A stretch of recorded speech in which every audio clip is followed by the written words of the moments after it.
still trying to protect themselves and angry that some aren't following the rules. Joan only goes out to collect her grandchildren from school, but now won't be able to see them at all, and she knows who she blames. They're not social distancing in pubs. I mean, you just need to go along Low Fell at night, and it's unbelievable that they're just running riot down there. Going out is a way of life in the northeast of England, and the cash it generates represents a big chunk of the local economy. Gary's company runs 20 bars and restaurants here and says if anyone had bothered to enforce the rules before, they wouldn't have to change them now.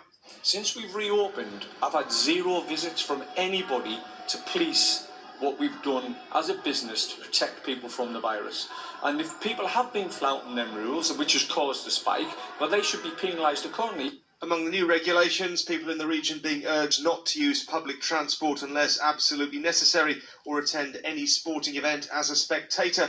But already people are questioning why changing pub closing times will make any difference.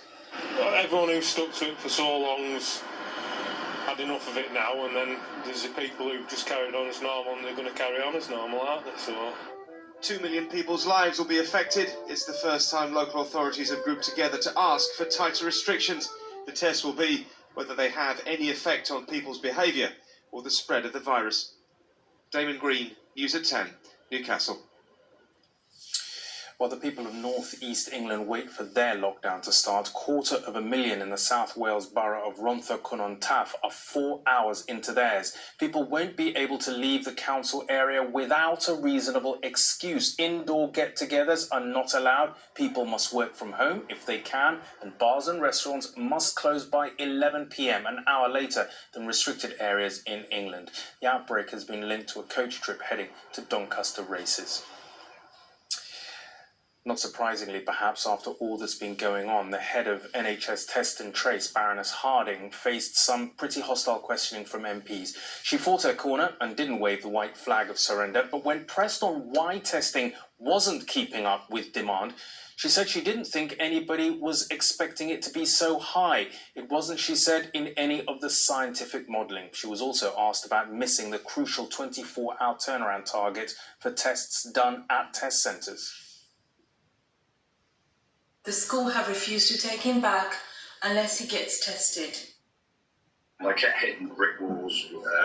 For instance, there was no test site in my area, or the website was busy. I burst out in tears due to lack of sleep and the frustration and desperation of this website was causing. Just a few of the stories from across the country about a failing testing system.